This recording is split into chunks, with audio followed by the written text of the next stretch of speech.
Alright you guys, it's a short little video from me, Ted. It's the first video I've put on a appliance repair. This is regarding a Kenmore Elite, basically high efficiency washer. And just to give you some information I found, I know some of you guys had some F-02 codes or SUDs display on here. I just wanted to show you something I found on my unit that might be a good idea to keep an eye on. I was, of course, popping open this unit, did some research on an F-02 code. I got some old books as well, but I wanted to show you some of you guys that have these dryers, and if you guys are the first ones to mess with this with them. Up on the right side corner, there's basically a packing slip deal, and you open this up, it will have. I've already pulled mine out. I throw it in there just to show you where it's at. But you got to pull the tape off, pull it up and out, and it actually gives you diagnostic codes. Yeah, I believe it's in English and Spanish, maybe some other languages. But regarding these units, the F-02 code basically gives you the explanation of what's going on and how to fix it.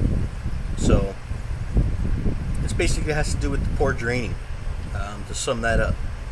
So, and also too, to check the trap door it has, that'll collect any heavy particles, anything that'll damage your pump. So first thing I checked, removed it. I didn't get very much. I did see this thing right here. I have no idea what this is. Kind of looks like calcium buildup. That was in there. So good thing that didn't go through the pump and damage it. As you can see, the impeller is plastic, and it'll easily destroy it. But number two, one thing I did find is, I'm actually a forklift technician. I'm working with hydraulics. You always got to look for restriction, a broken boot, or bolt. Well, the water, everything actually sits on the bottom. It's basically gravity feeds the pump, so we shouldn't have any cavitating. And that's that little noise you hear when it's kind of pumping and it's kind of sounds like it's sucking in air. We call that cavitating. So I did check the next best thing in there. Now, there's a ball on my unit that's supposed to be in here. It acts like a float. As this thing fills up with water, the ball comes up, covers it off. Now there is a little primer hole, basically allows water to feed in there.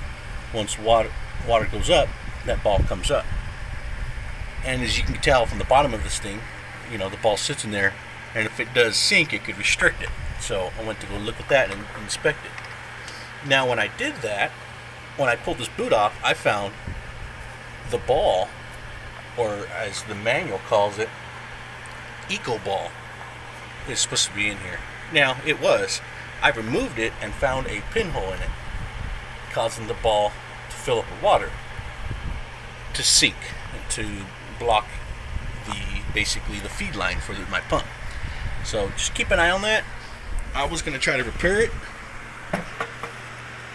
with light silicone, just at least till I get the new one. But hey, guess what? When I went to go search for this, basically it comes as a new bolt with a new ball, or eco ball float, however you want to call that. I found that in the notes it says with the new boot, eco ball is no longer needed. So FYI, if you guys put a new pump on and you guys still having flow problems, check this ball. Now, being that with the new boot says it's no longer required, guess what? I'm not going to put this in.